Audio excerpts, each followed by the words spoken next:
everybody. I'm Dr. Teresa here to answer all of your questions about marketing.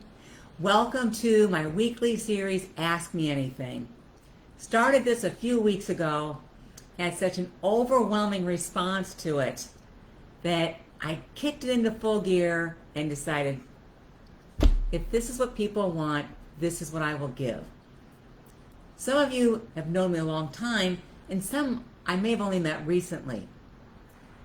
My mission for my business, Right Away Leads, is to help, support, propel 21,000 businesses forward by the end of 2021. Thank you for being here and supporting me and accomplishing my mission. So without further ado, let's jump in. We've got all kinds of questions here. So thank you for sending these in. And the first question of the day, I was asked, my clients already know me. Do I really need an email marketing plan? That's really a great question, and I want to thank Bob for that. Bob B, you're the man. So, yes, Bob. At least a weekly email would be fantastic going out to the people that know you. You know, unfortunately, we live in a very busy world, and people do forget. You know, I'm guilty of that. I'll get an email and I'll look at it and wonder, who was this? Now, what's interesting is some people like myself, I'll use an email address I don't normally use every day to sign up for, lead magnets, freebies. So I may not see your email right away, but if I see that you're there on a regular basis, I know you're serious too. So definitely stay in contact with the people that already know you, that have already opted into your lead magnet, your free guide, your checklist. Keep in touch with them. Think of it as the first email is obviously a nice, warm, fuzzy welcome. And you want to tell a little bit about yourself so they know you didn't just fall off the turnip truck. Now, the second email, give them some great information. Follow up about what you gave them in the first place. How can they use it? How is it going for them? Do they have any questions? Make sure you have a link in there that connects to your calendar so they can set up an appointment with you. Now, the third one, definitely value. Good value about more information. How are they using it? Here's another way it was used. You can have a testimonial in there as well. Of course, here's a great opportunity to invite them to your next offer. If you don't have a next offer, definitely let them know to join your Facebook group, send you an email reply back, how's it going? Give them something to do. So every week, that's always a good thing.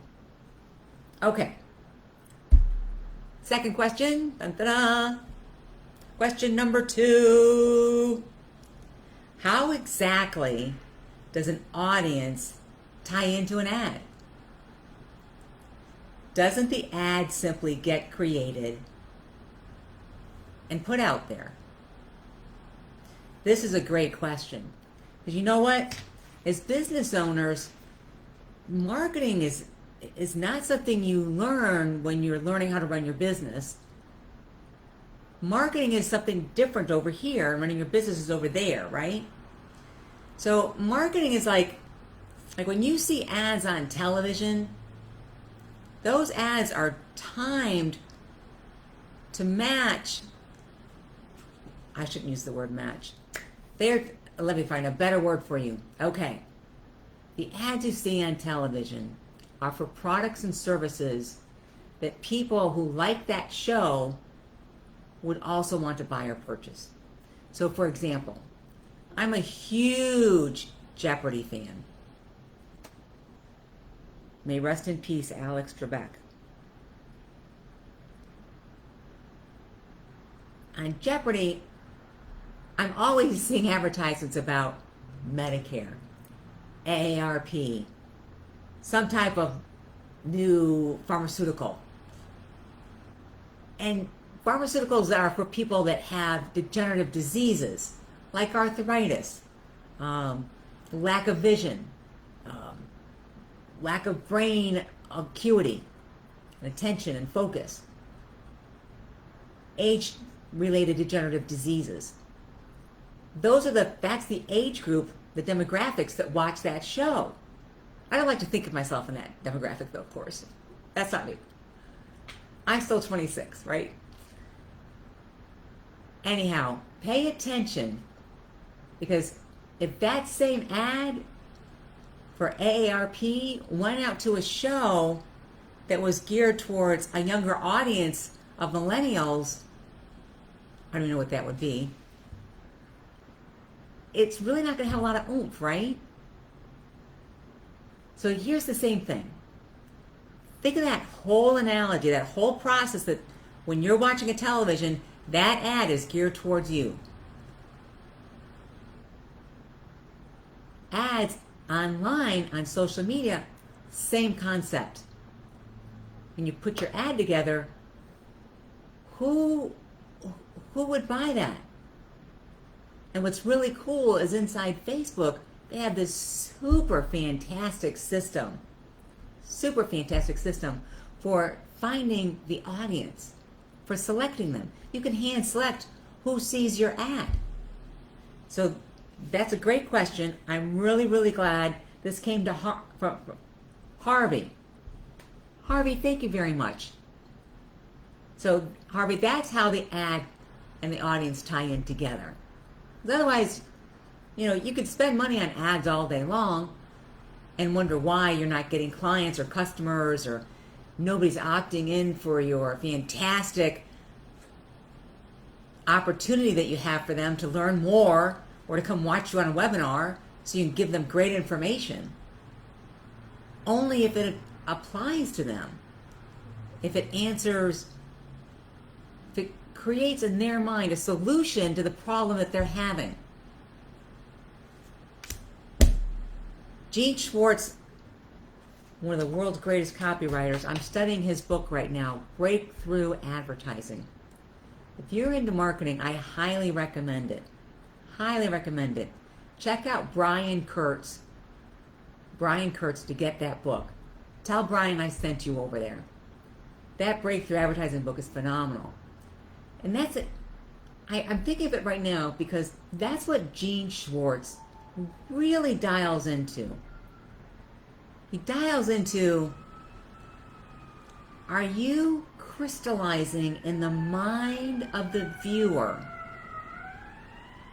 the solution for the problem they may not have known they even had, or were too uncomfortable to talk about, or really need it like right now and they didn't know you even existed, and you're able to immediately answer the question of credibility and authority that your solution works. So Gene Schwartz, Breakthrough Advertising.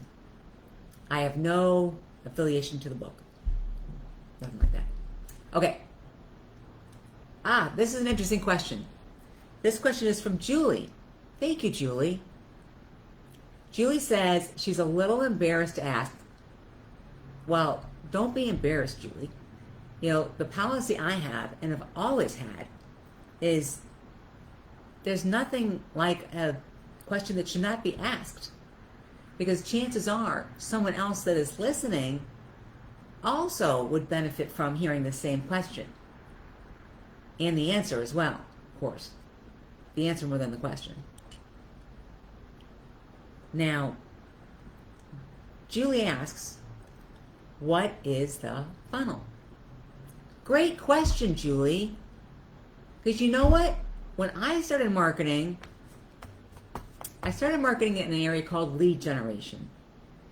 And in lead generation, you didn't really have a funnel to work with. You created leads, period. And then you sold the leads, period.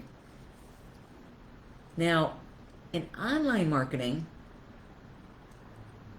you have different levels of engagement or awareness, or you have different levels of opportunity to speak to your prospect depending on where they're at and when they want to buy the product. Do they want to buy the product now? Are they thinking about maybe sometime in the future? Yeah, they might be looking at a really cool television set and they're thinking, oh, that'd be really great to have that television set. Yeah. And then they flip on to the next page in the magazine or change the channel on a television. The seed has been planted. The next day they're talking to one of their buddies and they're like, I saw this television set. It was sweet. How do they say it? I forget.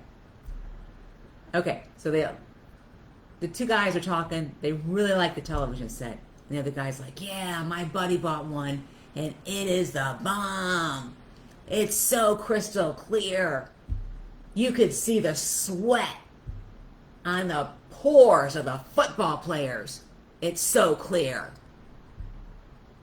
So now this first guy's like, wow, maybe I should get that television set. Now he wants the television set. Remember, the first time he saw the commercial, he didn't want the television set.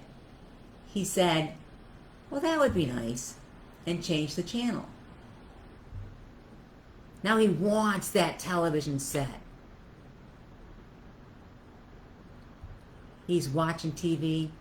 The commercial comes on. He grabs his phone and orders it on the spot. The funnel. We just went through the whole funnel on buying that TV set. The top of the funnel, this man just sat down to watch television. He didn't want to buy a television set. So the ad appeared. Crystallized in his mind a solution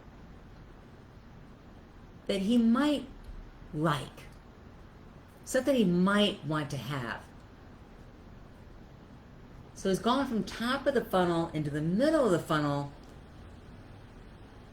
He's engaged with the idea. He's playing with the idea. He's entertained by the idea. He's locked into and believing the idea. He wants a television set. That becomes further dialed in because of the conversation with his buddy. But let's say he didn't have the conversation with his buddy, and he starts to see ads for television sets as he's scrolling through his phone. That belief, that desire, that I want it, begins to grow and blossom and become all-encompassing for him. At that moment, when you show an ad to someone who's in that position, in that mindset, at that level of belief and engagement and desire, boom! That's what creates a sale. That's the bottom of the funnel. That's where the conversions happen. Top of the funnel, no awareness. Middle of the funnel, the belief, the idea, the desire begins to grow. Bottom of the funnel, boom. They want it now. that's when the sales happen. Now, that is how the top and middle and the bottom of the funnel work on social media ads. And I gave you a television ad in there, so that would be multimedia. So multimedia with the social media, TV with the social media as a multimedia. You get the idea. You're all bright and smart out there. Okay, so now another way this could work is at the top of the funnel. Let's say you have an event coming up. A lot of events coming up this time of year, right? I know I get a lot of emails for events. So, but nobody knows you're having an event yet. So at the top of the funnel, there's no awareness. You've got to let them know you're having an event. So you start posting about it. You start talking about it. You start asking your friends to share your post. You start asking people, will you talk to your group about this? You create a contest.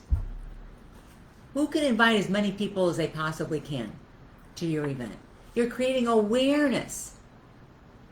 Falling into the middle of the funnel, where people are starting to think about, oh, that looks like a cool event. Oh, I'd like to know more about that topic. Oh, I've always wanted to listen to that person speak. Maybe I'll do that. Then they're scratching their head. They might get called away from the phone or their computer. They might want to go check their calendar. They might think, oh, should I really spend the money on that right now? Or should I spend it on Aunt Emmy's present for Christmas? She's 90. She might not be around a long time. Middle of the funnel. Think of every single scenario for why people wouldn't want to come. And put it on your landing page. So middle of the funnel. Bottom of the funnel, they've decided they want to come. Or their desire to hear that speaker is so great, they don't even think twice. They just register. Or this is a topic they've always wanted to know more about, and you know what, darn it, it's time that I learn more about it. So bottom of the funnel, they're converting. So when you have an event, yes, the majority of the registrations happen a couple of weeks prior to it. Even a webinar, it's a shorter time frame. But you know what? To get people from the top of the funnel to the middle of the funnel to the bottom of the funnel, yeah, you need to set up a system. And you need to make sure that you're talking about the event from where that participant is sitting. Don't just wave your banner and say, come to my event. I'm so excited about my event. As one of my mentors says, that makes throw up in his mouth. Ugh. From where the person sits that you want to come to your event, from where they're at in their life, what their needs and desires are, crystallize in their mind why being at your event is meaningful to them, is of value to them. What benefit will they have?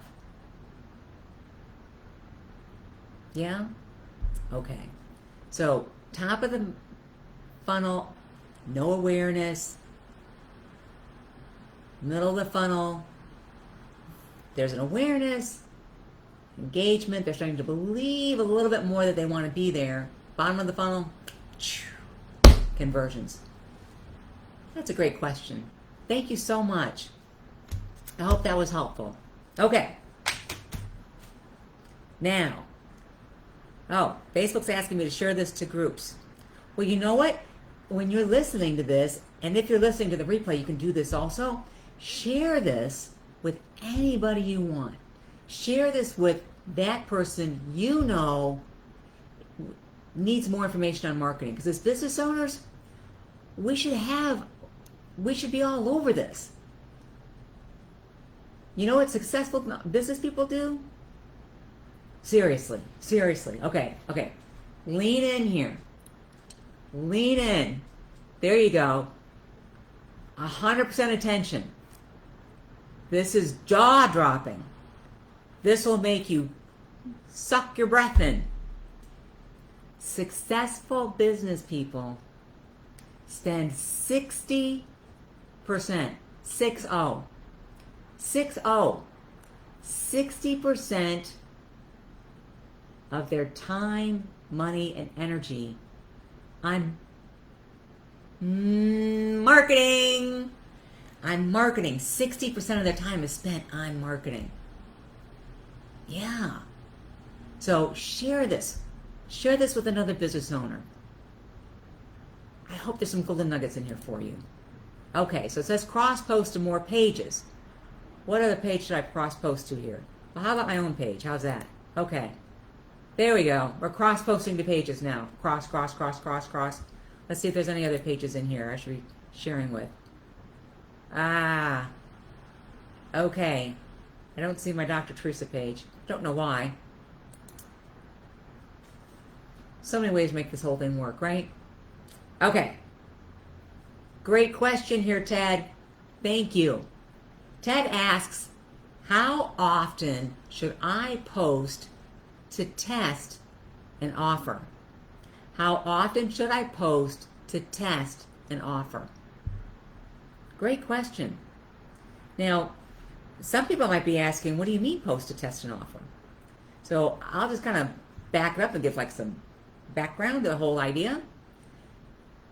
Let's say you think if you took 10% off of your product, you think people would buy.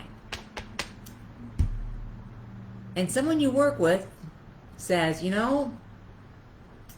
I really think you should do a 2-for-1 deal. I really do. Skip that whole 10% off thing. People can't figure out percentages in their head. It gets confusing. 2-for-1 they get.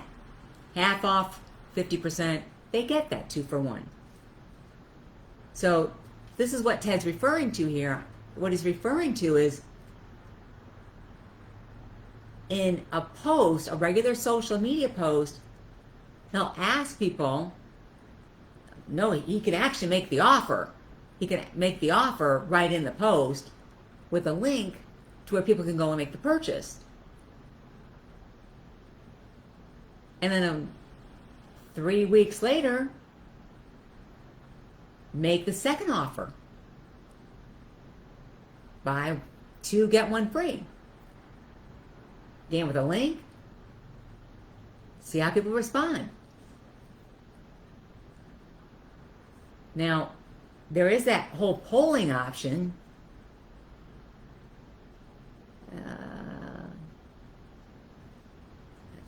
People vote with their wallet. That's a solid vote. Yeah. Offer it in one post, take the second offer another post, see what people like. Then, the offer that worked, put some money behind it, warm up that audience, send it out to them. Warming up an audience, they're at the top of the funnel, going to the middle of the funnel, to the bottom of the funnel. Warm them up to that top, get them into the middle, warm them up, get them to the bottom. Bam! Oh, look at this question. I'll be darned. This is from Amy. Okay, Amy says, how soon before an event should I start to promote it? Great question, Amy. How soon before an event should I promote it? Well, we just talked about events with the whole funnelology thing. Top of funnel, middle of funnel, bottom of funnel. This is like the funnelology call. Okay. At least 60 days. Of course, it depends on the length of the event, too. So if people don't know you, yeah, 60 days. Yeah. A webinar, you could probably do 30 days if nobody knows you and you don't have that audience warmed up. See, that key is the audience warm up. You know, a friend of mine, she once made the comment that they don't need all this warm up time. They just send out an email and get 80 people to an event. Well, their email list is about 15,000 people. I looked at her and I kind of scratched my head and I was like, those would not be good numbers for a marketer. 80 people when you've got a list of 15,000 people? Something's wrong with that. It needs to be warmed up and promoted more than just a few days before. Another friend of ours, they had an event. It was like a 3-hour event. And they did start 6 weeks before, letting people know about the event. Yes, they had about 300 people come. See the difference? 80, 300, 4 days, 6 weeks. You got it. Okay. We're coming down the pike here. Last question. I love it. This is a great question. Okay. Todd asks, how to handle trolls? Oh my gosh, that's a great question. You know, I have a client right now and she gets trolls, and there's different Instagram hashtags that you never want to use because they're troll bait. If a hashtag on Instagram has more than 1 million posts associated with it, it's troll bait. Don't use it. So the best thing, and you can't stop them. You can't stop them. The best way I saw, or I've ever heard of, to handle trolls, well, there's a few different ways. You can ignore them. Take that high road. Say, I don't have to listen to this. You could engage with them, which I don't recommend. Do not engage with a troll.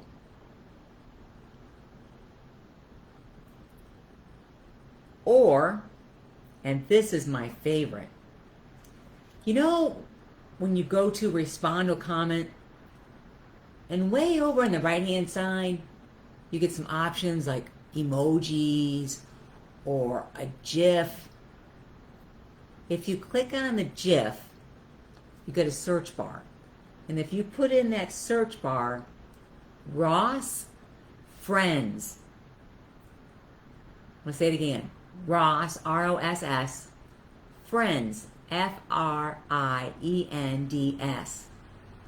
And you'll get a GIF from the character Ross on the television series Friends that's just perfect for trolls. That, my friends, are the questions of the day. I'm Dr. Teresa. I earned this doctorate degree like way back in 2005. I obviously don't use it because I'm doing marketing. A lot of friends still call me that, Dr. Teresa. Signing off to all of you. Have a blessed day. If you have any questions on anything I talked about, please send me a private message here on Facebook. Happy to talk to you more about it. Happy marketing, everybody. And you know what? Just like Marilyn Monroe says, with your marketing, you know, this quote's perfect. It's absolutely perfect. Marilyn, yeah, it's perfect because things break in marketing, right? Okay, so Marilyn Monroe says, sometimes a good thing's gotta fall apart so better things can come together. So if your marketing's broke, that's okay, because better things are gonna come together. Bye for now, everybody.